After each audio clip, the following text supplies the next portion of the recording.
কালকে হঠাৎ করে আমাকে যখন সাংবাদিক বন্ধুরা জিজ্ঞেস করছিলেন যে, এবং সেই উত্তর দিতে গিয়ে সেটাকেও বিকৃত করে এটা অন্যভাবে বলার চেষ্টা করেছে।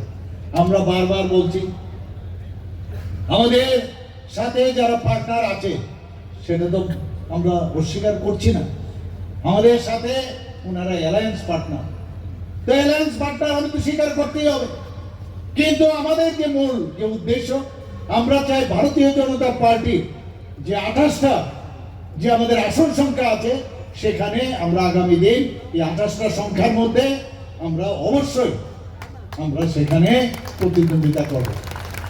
আমরা দেখব পরের বিষয় পরে, সেখানে কিন্তু কেউ এসে আমাদের উপর দাদাগিরি করবে সে চলবে না।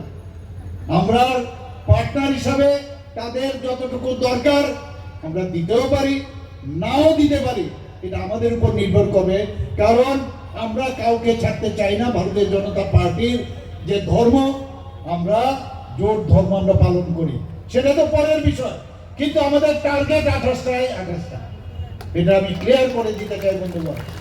অদ্ভুত যখন আমাদের যে কোনো জায়গায় যখন আমাদের প্রোগ্রাম থাকে, কাউকে ভয় দেখানো, কাউকে চমকানো, কাউকে মারা পিট, এইসবই তো এইগুলো করে আমি নিশ্চিত যে আগামী দিন আমাদের এই ত্রিপুরা যে model state, front runner state হচ্ছে, সেটা কিন্তু আজকে দিল্লির মধ্যে প্রতিষ্ঠিত। শুধু দিল্লিতে না, সারা ভারতবর্ষের মধ্যে। আজকে যখনই আমি যে কোনো জায়গায় যাই, সেখানে বলছেন, আরে আপনি তো বহুত अच्छी तरह से संभाल लिया। আমি সামলাচ্ছি না, এটা আমার যে ভাই বোনেরা এখানে উপস্থিত আছেন, সবাই একজন আরেকজনের উপর বিশ্বাস আসছে, তবেই সেটা সম্ভব হচ্ছে। আমরা একসাথে আমরা থাকতে চাই, তার জন্য আজকে এই বিষয়টা এসছে যে ত্রিপুরা বহুত अच्छी तरह से चल रहा है। কিন্তু আপনার সুখে আমি দুঃখী, আপনার সুখে আমি দুঃখী, কাজে কিছু না কিছু করতে হবে। উলট পালট নানাভাবে প্ররোচনা দেওয়া, সাম্প্রদায়িক সুশ্রুতি দেওয়া, এবং ত্রিপুরার বাইরে গ্রেটার ত্রিপুরাল্যান্ড, ত্রিপুরাতে থাকতে রাজি না, একদম গ্রেটার ত্রিপুরাল্যান্ডে চলে যাব, হবে কোনোদিন? হবে না কোনোদিন। এরপর এখন কি বলছে যে আমাদের ওয়ান নর্থ ইস্ট, একবার এক এক কথা অদ্ভুত। আজকে কিছুদিন আগে আমি বলছিলাম যে ভারতীয় জনতা পার্টির যে পতাকা আছে, সে ভারতীয় জনতা পার্টির পতাকার মাঝখানে কি আছে? পদ্ম চিহ্ন, পদ্ম ফুল। আপনারা কোথায় ভোট দেবেন? পদ্ম চিহ্নে ভোট দেবেন।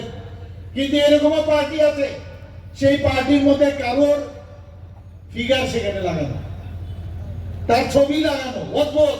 এটা পার্টি, এটা তো ব্যক্তিগত পার্টি হতে পারে না কোনোদিন। আজকে আস্তে আস্তে আমার খুব ভালো লাগলো, বড় ভাইদের কথা যে শুনেছে, দেখলাম যে এটা মুছে এখন আনারস ঢুকে গেছে সেখানে। তা আমি ভাবলাম যে ভালো কথা শুনলে ভালো, পার্টনারের ভালো করে শুনলে ভালো, কিন্তু চমকানো, ধমকানো এবং বিভ্রান্তি সৃষ্টি করার যে কায়দা, সেটা যেন না করে। আমরা কাউকে চাই না, আমরা কাউকে ডিভাইড করতে চাই না, কিন্তু এটাও বলবো পাশাপাশি যে আমাদের ভারতীয় জনতা পার্টিতে কেউ যদি যোগদান করতে আসে, আমরা মানা করব। এখনো আমি বারবার বলবো যে ডাবল ইঞ্জিনের সরকার যে স্পিডে এখন চলছে, আমি ট্রেনে আসি, ট্রেনে বেশিরভাগ যাই, নতুন নতুন ট্রেন আসছে এখন ত্রিপুরা থেকে ডাইরেক্ট। আজকে আমি বারবার যখন ইউনিয়ন মিনিস্টার, রেলওয়ে ইউনিয়ন মিনিস্টারের কাছে আমি কথা বলেছি যে একটা ইন্টারসিটি একটা ট্রেন দিন, এখন সেটাও হচ্ছে এখানে। বন্ধুগণ, খুব অল্প সময়ের মধ্যে আপনি গুয়াহাটিতে পৌঁছে যাবেন এবং গুয়াহাটির থেকে ত্রিপুরাতে আপনি চলে আসতে পারবেন। এ হচ্ছে ডাবল ইঞ্জিনের সরকার। আর এই যে পার্টিগুলো আছে, সে কংগ্রেসই হোক বা সেই তৃণমূলই হোক, সিপিএম পার্টি হোক বা অন্য যেসব পার্টিগুলো আছে, ওরা স্টেশনে বসে থাকবে, টিকিট পাবে না। আর আমাদের এই ডাবল ইঞ্জিনের সরকার যে স্পিডে যাচ্ছে, 2047 এর যে ডেস্টিনেশন, তার যে স্টেশন, সেখানে আমরা পৌঁছে যাব। আর আমরা টাটা বাই বাই বলে আমরা সামনের দিকে এগিয়ে যাব বন্ধুগণ।